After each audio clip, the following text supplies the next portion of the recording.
For today's video mga ka-George, no, magbuhat ta og coconut oil.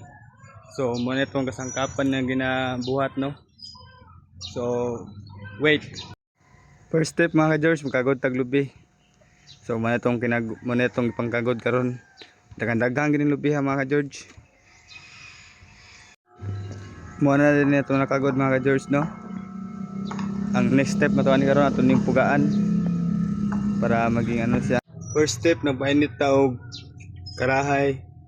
So nagpainit tong katong lunod tong coconut oil. So wait lang, abang-abang lang. So mao na ni mga ka-George, no. Ito na yung lunod.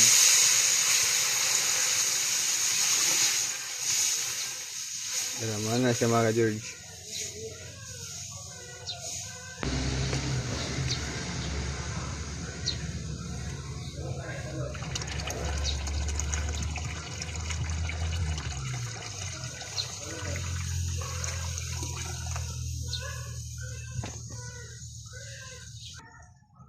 So kayo na lang siya mga George, kaya di mo na pwede nga dili o kayo, no, kay maano man niya siya magpanik. Nanaw na George, kayo na ito na siya. Atong gamit day karon, no, gasol. Nanaw na siya. Buwan na niyang ganap, no, after pila ka kuan, hapit 1 hour. Murag brown na siya.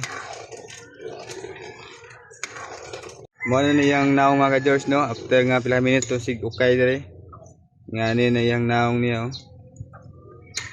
Okay lang kita mga George, anton siya makuha ato ang mantika niya. Okay yan ni, mangitom na tani. Ngani lang, ayan na to ni para di maawas. After almost 1 hour, so muna na yung naong. Muna na yung naong mga George, no, sa magiging coconut oil natin. Ito na siya. Almost 1 hour yan yung naong.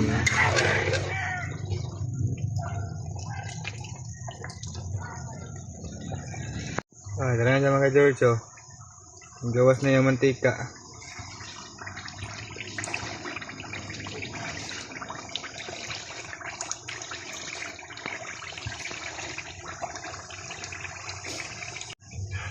After 2 hours, mantika na siya.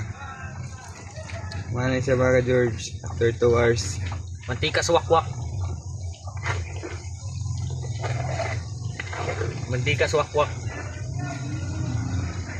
Kaya na ikan na ito na, oh. Di ara mga George, after 2 hours, mantika na gid siya reo na. Kuan siya, nagapula-pula na yung ano. Sa laom to ni mga George para finished product na. Mantika na siya, mantika na George.